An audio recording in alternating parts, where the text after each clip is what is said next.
Hello friends, this is कमल चंदेल और एक नई एक्साइटिंग वीडियो के साथ प्रॉपर्टी दुनिया चैनल पर एक बार फिर से आपका स्वागत करता हूं। और आज के इस वीडियो में मैं आपके लिए लाया हूं वो टिप्स जो आपको मकान खरीदने से पहले जरूर ध्यान में रखने चाहिए। नहीं तो प्रॉपर्टी खरीदने के बाद आपकी ज़िंदगी ऐसे उलझती चली जाएगी जिससे शायद ही आप कभी बाहर आ पाएँ। तो चलिए शुरू करते हैं हमारे इस नए एपिसोड को, जहाँ मैं आपसे शेयर करूँगा मकान खरीदने के लिए बहुत ही अहम बातें।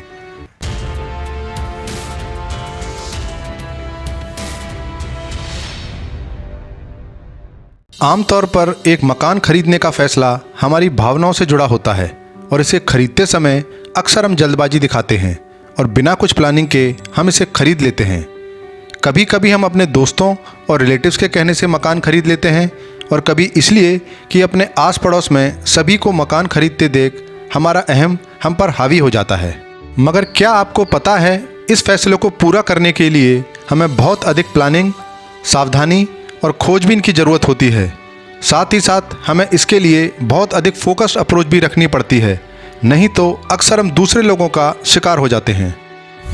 याद रहे, मकान खरीदते समय कोई भी गलत निर्णय न सिर्फ आपकी फाइनेंशियल प्रॉब्लम्स को बढ़ा सकता है, बल्कि मौजूदा स्थिति में इसके बहुत हानिकारक परिणाम भी हो सकते हैं। तो यदि आप भी मकान खरीदने की योजना बना रहे हैं तो आपके लिए यह सबसे महत्वपूर्ण हो जाता है कि आपके पास इनकम का एक जरिया निरंतर रूप से होना चाहिए, क्योंकि ऐसे बहुत से लोग हैं जिन्होंने भावुक होकर फ्लैट या मकान तो खरीद लिए मगर अपनी नौकरी गंवाने के कारण अपनी EMI चुकाने में कठिनाइयों का सामना करना पड़ रहा है। इसलिए मकान को कभी भी भावुकता में आकर ना खरीदें, बल्कि पूरी फाइनेंशियल प्लानिंग करने के बाद ही मकान खरीदें, नहीं तो आपको बाद में पछताने का मौका भी नहीं मिलेगा। तो चलिए जानते हैं कि आपको मकान खरीदने से पहले कौन कौन से रूल फॉलो करने चाहिए। मेरी सबसे पहली टिप है एक परमानेंट इनकम सोर्स होना, क्योंकि जैसा कि मैंने आपसे वीडियो की शुरुआत में ही कहा था कि अक्सर हम लोग अपने फ्रेंड्स और रिलेटिव्स के कहने से मकान खरीद लेते हैं और जब हमें इसका एहसास होता है तब काफ़ी देर हो चुकी होती है। कोई भी प्रॉपर्टी खरीदने से पहले आपको यह जरूर ध्यान रखना चाहिए कि आपके पास समय पर अपनी EMI देने के लिए कोई ना कोई इनकम जरूर हो। बाद में किसी भी परेशानी से बचने के लिए आपके लिए यह अच्छा होगा कि आप पहले से ही एक से अधिक इनकम सोर्स की व्यवस्था करें, ताकि अगर किसी कारणवश यदि आपकी नौकरी बीच में छूट जाए तो आपके ऊपर किसी प्रकार का बोझ ना पड़े। टिप नंबर 2, इमरजेंसी फंड रखना।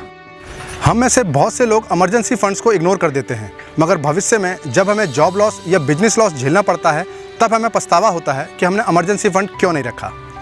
ऐसा संभव नहीं है कि आप कभी भी फाइनेंशियल प्रॉब्लम से ना जूझें, और ख़ासकर तब जब अर्थव्यवस्था की हालत मुश्किल दौर से गुजर रही हो। इसलिए फाइनेंशियल प्रॉब्लम्स को कम करने के लिए आपके पास पर्याप्त मात्रा में इमरजेंसी फ़ंड होना चाहिए। यह इमरजेंसी फ़ंड इतना होना चाहिए जिससे आप कम से कम 8 से 10 महीनों तक अपनी आवश्यक ज़रूरतों को पूरा कर सकें, जिसमें आपके रेगुलर खर्चे और आपकी EMI शामिल हो।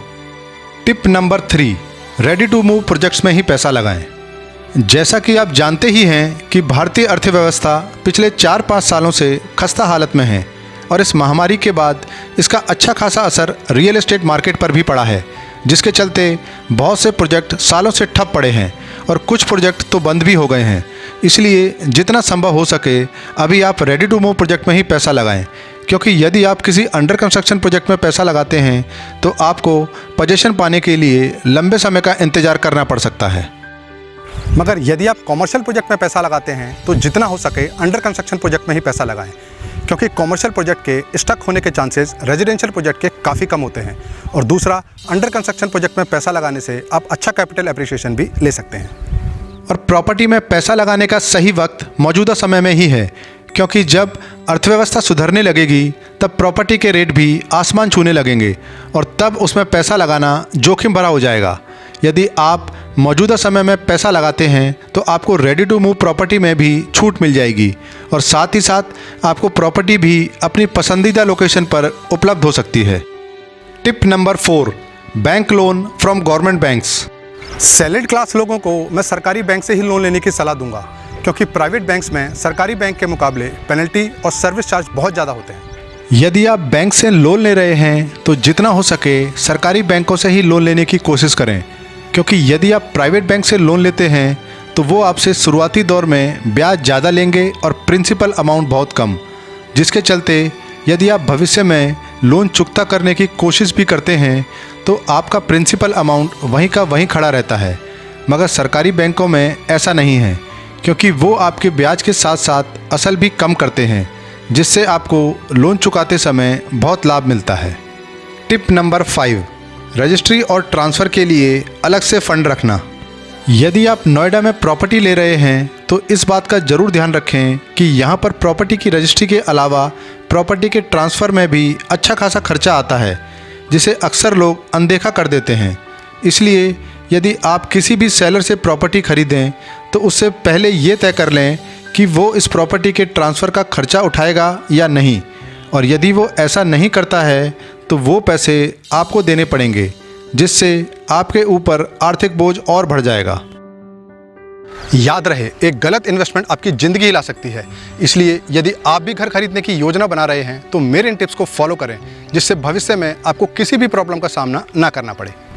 उम्मीद करता हूँ ये वीडियो भी आपको ज़रूर पसंद आई होगी। तो जितना हो सके वीडियो को लाइक और शेयर करना ना भूलें, और चैनल पर नए आए हैं तो चैनल को सब्सक्राइब करें, जिससे भविष्य में आपको नए वीडियो की नोटिफिकेशन मिलती रहे। जय हिंद।